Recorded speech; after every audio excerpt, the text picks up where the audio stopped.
Otep, Charkamit. Alors, je vais comme ça procéder à euh, la séance réponse à vos questions. Je vois ici, vous avez posé pas mal de questions la semaine passée quand j'étais en congé. Alors aujourd'hui, donc, comme ça, je vais répondre à ces questions-là. J'aimerais rappeler que question-réponse, c'est fait pour ceux qui ne font pas partie de l'école, de notre école, mais qui suivent donc un développement autodidacte, personnel, et qui en ont besoin de réponses. Vous savez, peu importe le domaine dans lequel vous êtes, vous avez parfois besoin d'une personne qui a un peu plus d'expérience que vous pour pouvoir répondre à certaines préoccupations. Ça vous permet de gagner en temps. Voilà. Et je serais ravi que vous puissiez donc commenter et partager mes vidéos. Ça permettra de faire grandir notre communauté, de sensibiliser un maximum.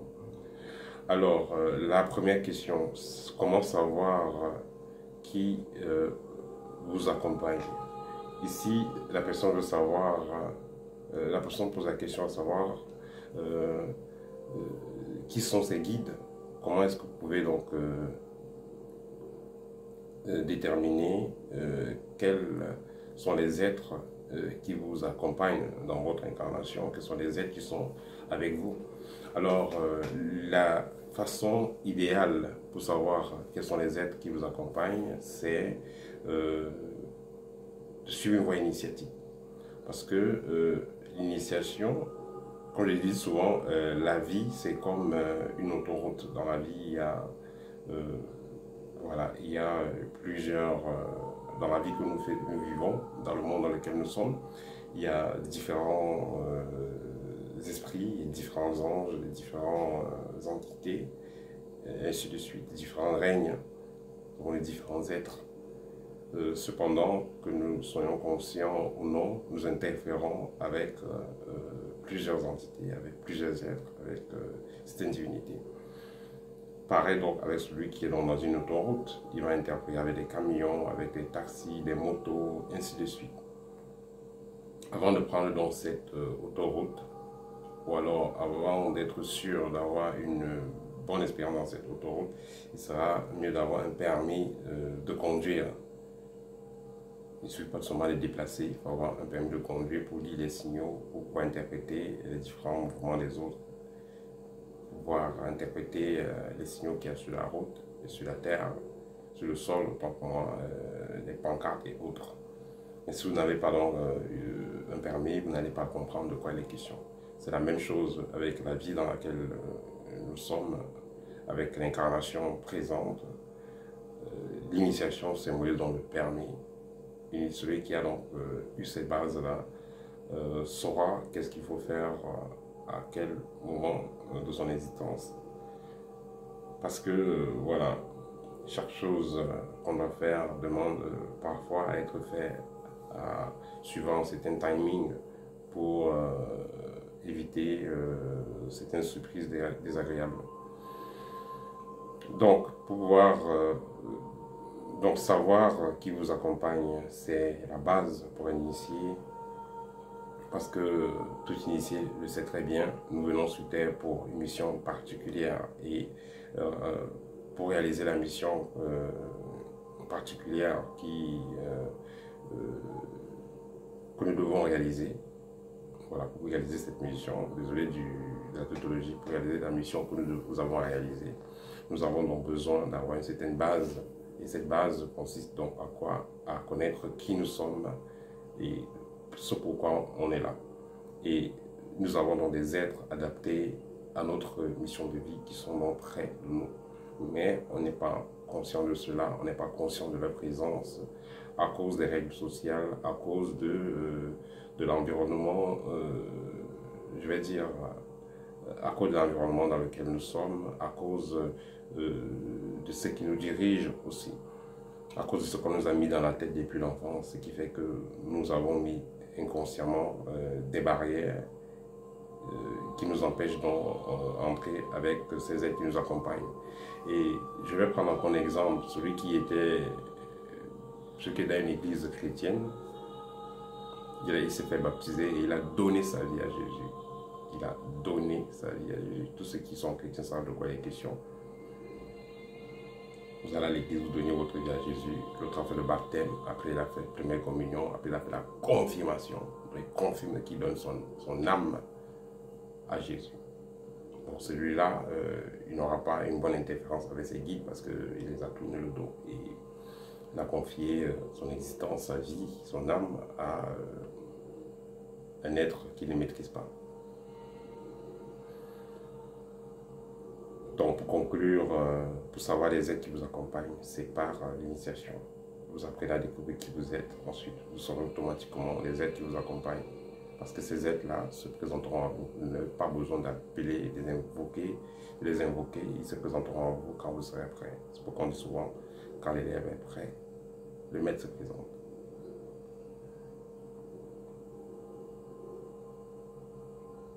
Donc, la question revient, comment entrer en contact avec les guides qui vous accompagnent depuis la naissance, par l'initiation, point final.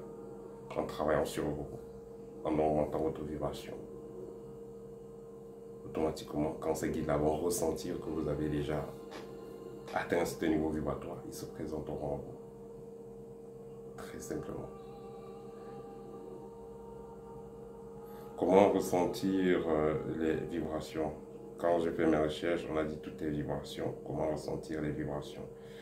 Vous allez ressentir les vibrations avec certains exercices.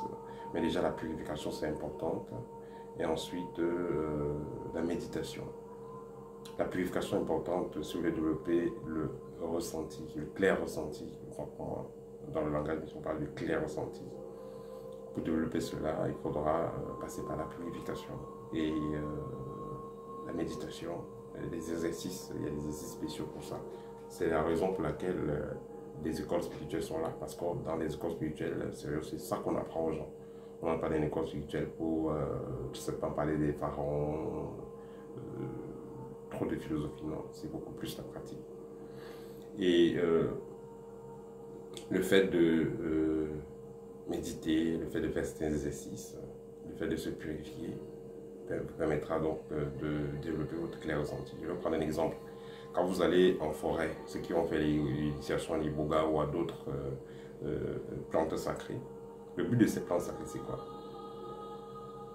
Ceux qui ont eu l'ouverture du troisième œil par des plantes, le but de ces plantes, c'est quoi? C'est nettoyer les chakras, nettoyer les centres d'énergie.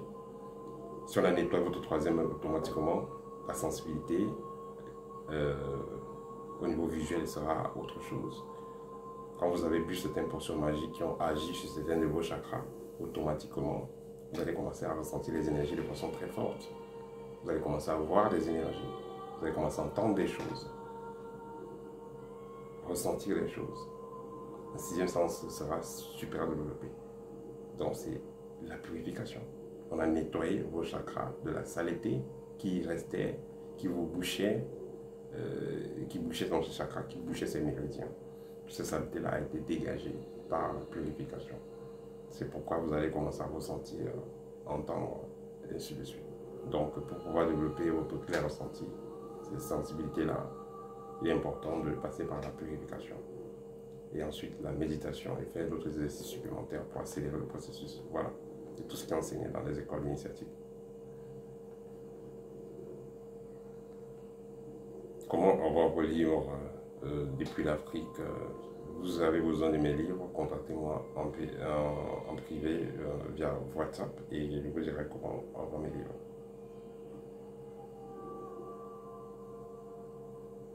Les vibrations 432 Hz sont-elles bonnes pour le corps?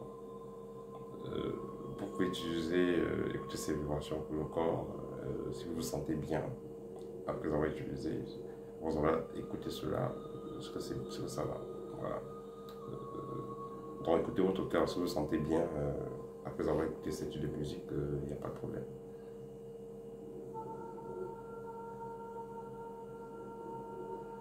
Comment savoir si un défunt proche est mort de mort naturelle? Dans nos traditions, on fait souvent des autopsies C'est-à-dire quelqu'un est décédé et ouais, c'est pas souvent, j'ai assisté à ça, hein, c'est pas très très beau à voir.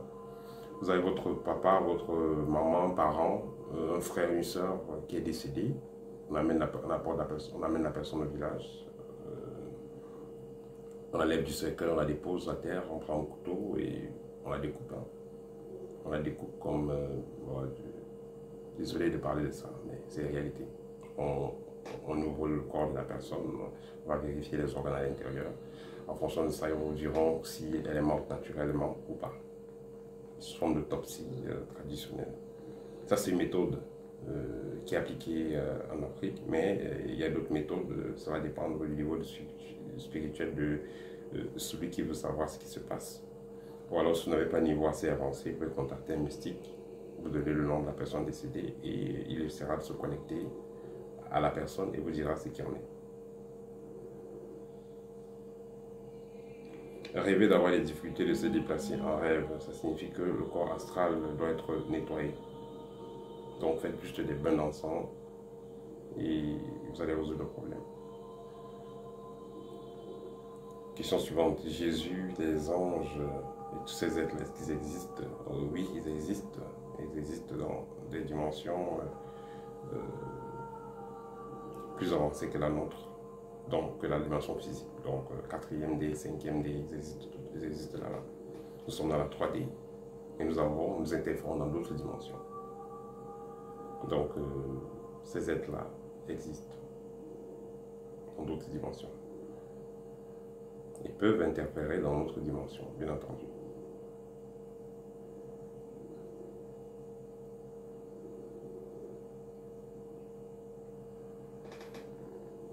Nous sommes des êtres multidimensionnels. Qu'est-ce que vous en pensez? Oui, nous sommes des êtres multidimensionnels, c'est-à-dire que nous sommes des êtres qui vivons parallèlement dans plusieurs dimensions. C'est comme ceux qui me connaissent me voient physiquement, mais il y en a qui ne m'ont jamais vu physiquement, mais qui me voient dans les rêves. J'ai déjà eu plus de 70 à 100 personnes qui m'ont déjà effectivement témoigné, qui m'ont vu dans les rêves, en train de leur faire des soins, en train de leur donner des enseignements, en train de les guérir. Et voilà, nous vivons tous dans les mondes parallèles. Nous avons, comme on veut le nom, nous avons plusieurs corps et chaque corps interfère dans une dimension précise. Plus vous allez monter en vibration, plus vous aurez accès à des différents mondes. Ce n'est que naturel.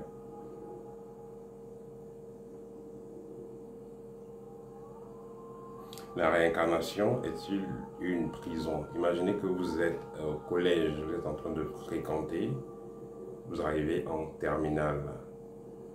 Après la terminale, vous devez aller à l'université. Si vous avez manqué certains exercices, vous serez obligé de redoubler jusqu'à ce que vous passez à l'étape supérieure. Dans ce sens, on pourra dire que la réincarnation est une anomalie, est une prison. L'être humain est obligé de se réincarner plusieurs fois pour pouvoir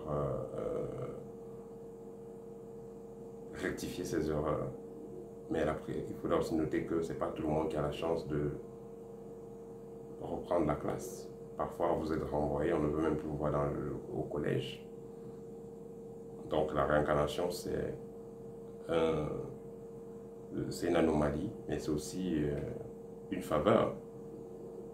C'est une anomalie, c'est aussi une faveur, parce que vous pouvez merder dans cette incarnation, et la prochaine incarnation, vous n'avez pas la possibilité de venir. Vous voyez ce qui se passe quand il y a éjaculation, il y a des milliers de spermatozoïdes qui sont éjectés. Ce n'est qu'un qui va entrer pour faire, puis fusionner et faire le fœtus, pour donner un enfant. C'est pareil, quand vous avez réussi à vous incarner là, vous êtes battu pour être là. Et il ne faut pas que ce soit un gâchis. C'est pourquoi, quand on est conscient de cela, on doit faire l'effort que l'incarnation que nous vivons soit meilleure que les incarnations précédentes, en évitant de faire certaines erreurs, en essayant d'avoir quand même un certain contrôle sur nos actions. Parce que toutes les actions que nous faisons, tôt ou tard, nous allons les payer dans cette vie ou dans d'autres vies si on a donc la chance de revenir. Voilà.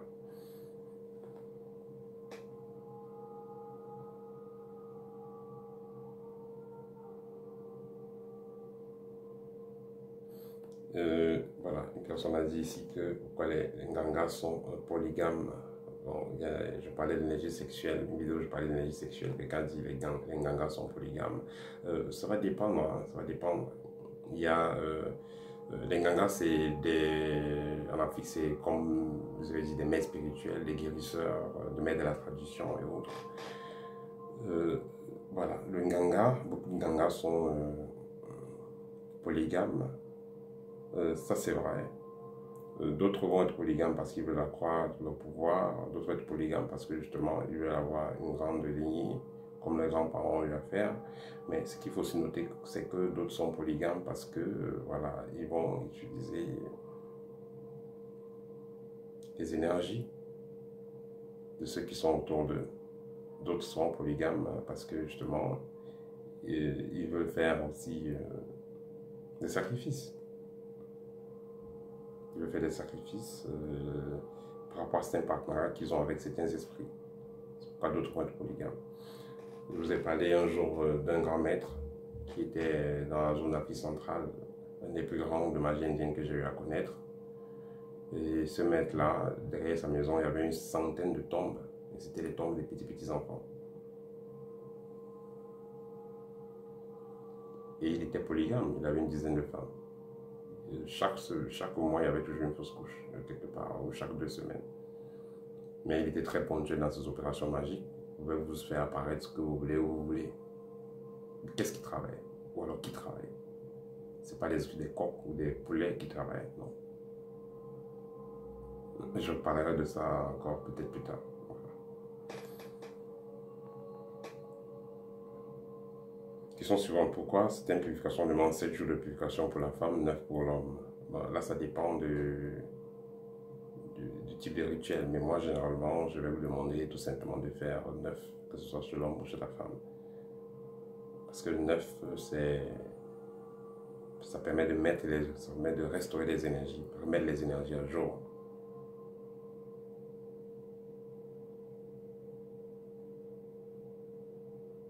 Question suivante. Une femme qui a commencé à se purifier, doit-elle poursuivre sa purification si surgissent les menstrues? Donc, une femme qui est en train de se purifier, doit-elle arrêter si elle commence à saigner, si les menstrues ont commencé? Non, ça ne dérange à rien. Vous êtes en train de purifier, vous êtes en train de vous décharger. Les menstrues, c'est une autre forme de purification. Donc, si vous êtes en train de purifier, les menstrues apparaissent, ne vous inquiétez pas, continuez votre purification.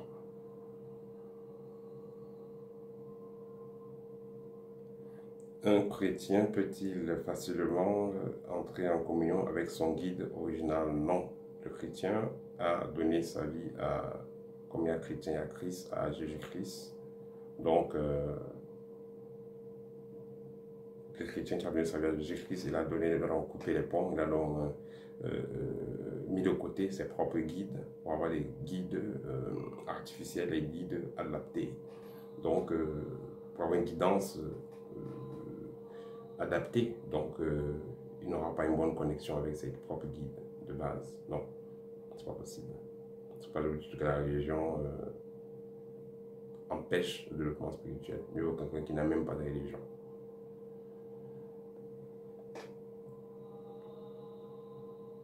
Rêver de perdre des dents avec sa mâchoire, qu'est-ce que ça signifie? Ça signifie tout simplement le fait que vous pouvez passer une période d'isolation, vous pouvez être seul dans votre coin.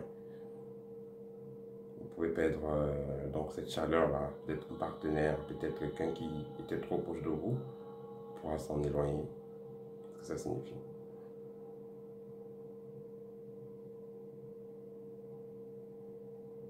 Comment faire face aux entités qui influencent votre libido? Il y a parfois, vous pouvez être sur des messages télépathiques, on vous demande de faire certaines activités qui ne sont pas très mathiques. Je me rappelle à l'époque où je travaillais beaucoup avec les maîtres ascensionnés, il m'arrivait souvent d'avoir des pensées assez bizarres. J'ai eu des gens qui ont témoigné également ça. Tout dépend de qu'est-ce que vous faites comme activité spirituelle, sur quoi vous êtes connecté, est-ce qu'il y a peut-être quelqu'un qui vous contrôle, Est-ce qu'il y a quelqu'un qui a envoyé peut-être une entité vers vous et tout ça.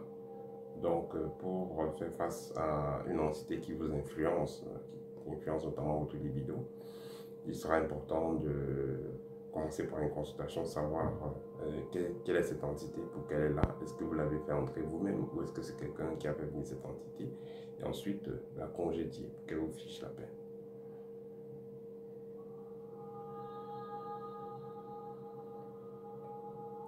Question suivante, sacrifier des animaux pour sauver votre vie de la sorcellerie est-il karmique? Est-ce que ça crée un karma négatif? Oui.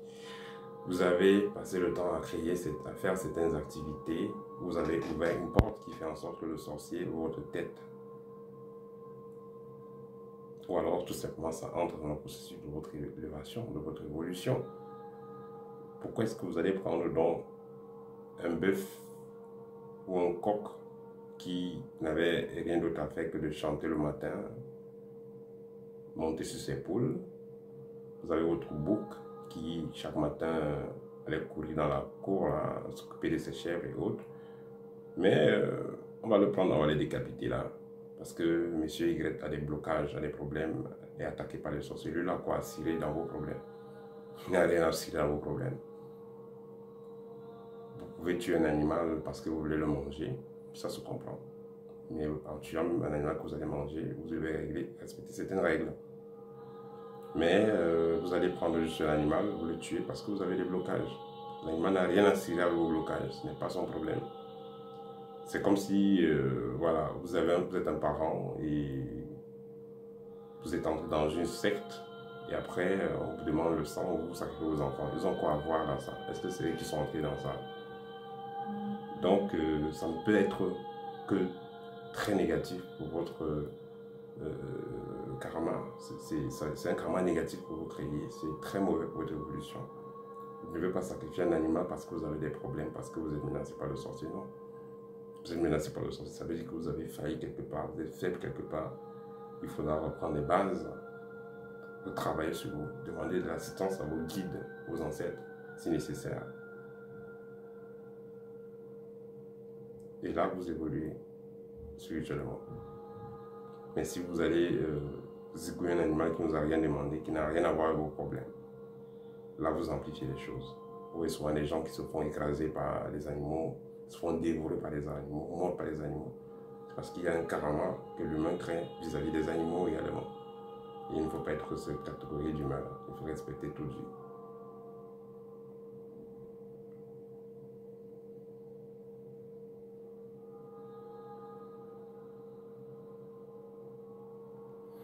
Une personne ici dit qu'elle voit sa tante décédée qui, en rêve, vient souvent avertir quand il y a un décès ou d'autres événements. Ce n'est que naturel.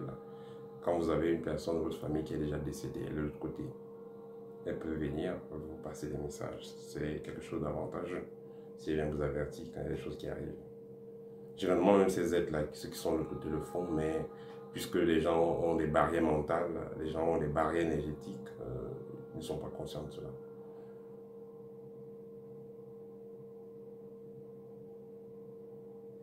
Recevoir des prénoms en rêve, tout va dépendre. Vous savez, quand l'enfant va venir sur Terre, généralement, il donne même son nom aux parents. Mais seulement que les parents, parfois, ne sont pas attentifs.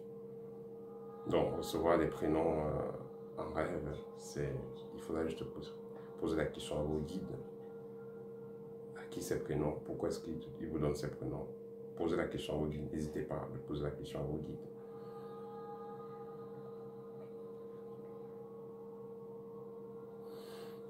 Voir un personnage à deux sexes. Voilà, voir un personnage à deux sexes dans votre rêve, qu'est-ce que cela signifie? On parle souvent des êtres androgynes et autres. Les personnages à deux sexes, ça peut renvoyer à un génie ou à des génies, que ce soit des personnes à deux sexes, que ce soit des albinos que vous pouvez voir en rêve et autres. Les gens avec plusieurs mains, plusieurs têtes, ça peut renvoyer tout simplement à des génies. Il faudra que vous posez la question à vos guides, quels sont ces êtres, pourquoi ces êtres-là sont là. Voilà. quand vous suivez une voie initiatique, vous êtes préparé à à toute éventualité en fait. Et quand vous avez donc un cas que vous ne comprenez pas, vous pouvez demander à celui qui vous suit, votre enseignant, ou voilà, vous pouvez demander directement à vos guides. Donc pour le cas d'espèce, il sera mieux de poser la question à vos guides. Qui est cette personne, qui est ce personnage-là à deux sexes, et vous aurez la réponse. Voilà, donc c'était tout pour questions-réponses.